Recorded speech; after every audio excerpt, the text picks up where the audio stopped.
أولا كلهم يحملون السلاح، كلهم يحملون السلاح. هنا أنت لست في مأمن أبدا. في الجنوب الكل هنا قادر على أن يصوب. يا لها من ضربة، يا لها من إصابة. فيكتور أوسيمين بالقوة أولا. نابولي يحرك ملعب دييغو أرماندو مارادونا. الله على في الجهة اليمنى مرة أخرى. عندما تفوز تخدمك نتائج الآخرين. وانظر إلى أوسيمين، انظر إلى أوسيمين. وصلت إلى كفارة، وصلت إلى كفارة. كفارادونا، كفارادونا ساحر الجنوب الجديد يعيد كتابة التاريخ. مارادونا هنا كسروا عقدتهم. كفارة يحيي الذكرى، كفارة يحيي الذكرى. مارادونا كسر العقدة، كفارة يحيي الذكرى ويعيد. دي ماريا أراد أن يسجل وكانت له الكرة في العارضة. الكرة بتتحول من جديد إلى دي ماريا. حاول، الكرة بتتهيأ. دي ماريا، الله،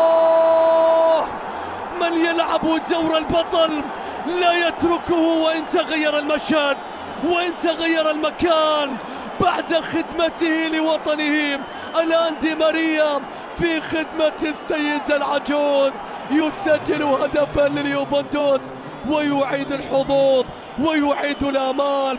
دي ماريا يقول لم يمت اليوفنتوس بعد. القوة، شوف التحضين، شوف كيف يحجز على كرته، يصوب. لكن نشاهد الكرة الآن من جانب كفارة. الكرة بتعدي. الله، إيطاليا ليست مستعدة لكل هذا، ليست مستعدة لكل هذا. ضربة ثالثة من كتيبة سباليتي. التغيير في التبديل يتأجل، لكن التغيير في الأهداف لا يتأجل، لا يتأجل، لا يتأجل. من الذي صوب؟ من الذي ضرب؟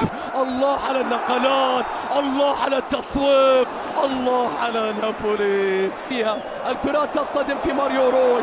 عادت إلى كفارة، كفارة عرضية. الله، تظنني وهلة بأنك تراقبه وسرعان ما تكتشف بأنه يراقبك.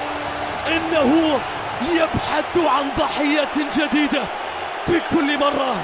اليوفنتوس ضحيته الجديدة. الله يا أوسيمين، الله يا أوسيمين. انظروا إلى عرضية كفارة، انظروا إلى رأسية أوسيمين. من منهما أجمل؟ من منهما أحلى؟ ماذا يريد نابولي بعد الأربعة؟ انظروا إلى إلماس، انظروا إلى إلماس، انظروا إلى نابولي وهدف إلماس وأقدام من إلماس ونابولي من ذهب. وسحر لا ينتهي وعرض لا يتوقف وقوة لا تقاوم وصدارة لا توصف ومتعة لا نظير لها. مستحيلة يا نابولي. ماذا تريدون أكثر؟ ماذا تقدمون أكثر من هذه الليلة؟ أكبر فوز في تاريخ نابولي على اليوفنتوس. أصبحت كبيرة، أصبحت ثقيلة. إنها